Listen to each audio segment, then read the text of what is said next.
Welcome to my channel. For those of you who haven't been here before, for the rest of you, welcome back. Today I have decided to answer some Halloween scary type questions because it's Halloween and I already have something planned for next week, which you guys will be able to see next Wednesday, so keep a lookout. Um, so let's get to it. Probably the leaves, like the smell of I guess they're dead leaves. Yeah, that that is fall to me. My fondest memory of Halloween would have to be the Halloween that I was in 4th grade. We took my neighbors trick or treating because their parents couldn't go, and my neighbor always has the scariest house on Halloween because they have like a walkway leading up to their front door, and the walkway they kind of like gate off with like a black curtain kind of thing.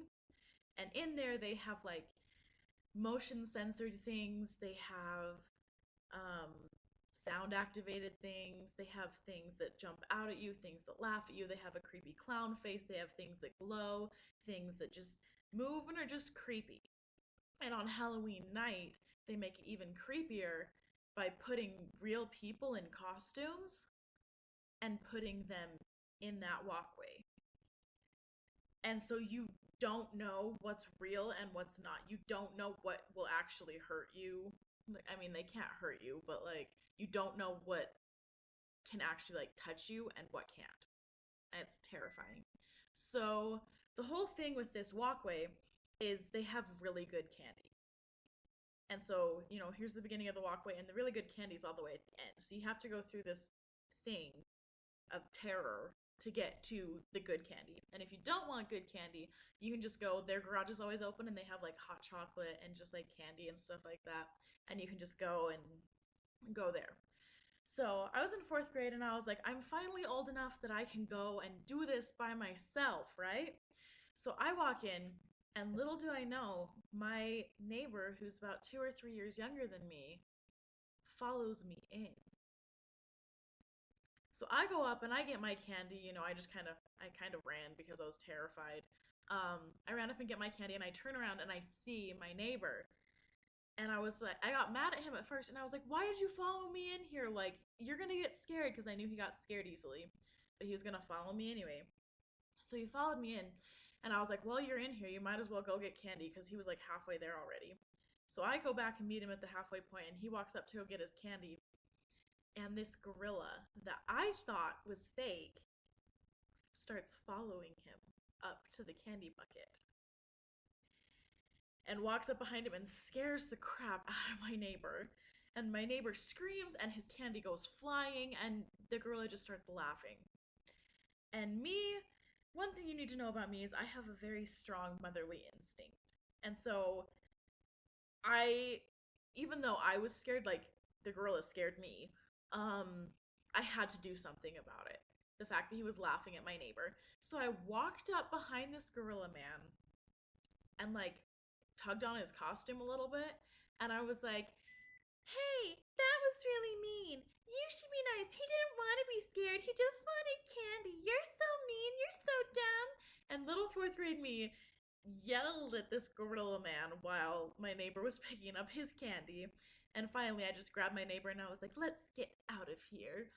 And walked out, and continued trick or treating the rest of the night. Later, I found out that the gorilla man was either um, one of the neighbor boys that was like anywhere from 16 to 18, or the dad who owned the house. I don't know who it was to this day, but little 4th grade me was telling off someone that was at least twice my own age. The weirdest fear I have is probably land sharks. And for those of you who say they're not real, they're stupid, they're dumb, they're real. Okay? So, For those of you who don't know what they are, land sharks are essentially sharks that can come on land, like alligators and crocodiles and those kinds of things. You know, they prefer the water, but they can come out of the water. And the reason that this fear all started was because one this time when I was younger, I was watching Shark Week, and there was a documentary on these sharks that on sharks, and it said that they used to be able to come on land, and it scared me. And so now, anytime I watch a scary movie, watch anything scary, or anyone's telling a scary story, or I'm at home alone, I always stick my feet up on the couch because I'm afraid there is a land shark under the couch that is going to grab and eat my legs and drag me under the couch. So I guess you can classify this as like monsters under the bed. Um, yeah. So it's a real fear. And for those of you who have fears of monsters under the bed, don't judge me because my monster has a name. It is actually possible. The story that I find most terrifying would have to be The Babysitter and the Man Upstairs. And for those of you who have seen When a Stranger Calls, yeah, that's what it is. I mean, there's different variations and things, but. And for those of you who haven't seen When a Stranger Calls, essentially, it's this teenage girl, and she goes to babysit for this rich family who live, like, in a huge mansion by a lake. And they don't have any neighbors, and it's very secluded. And she goes to babysit for them, and there's, like, two kids, and the night goes great and everything, but the whole time she's paranoid that there's someone watching her. So she sends the kids to bed and they're upstairs, and she goes downstairs and they don't have a television set. So she's like reading books and just kind of trying to distract herself from the paranoia that she's feeling. Um, and about, 15 to 20 minutes after she sent the kids to bed, she gets a phone call.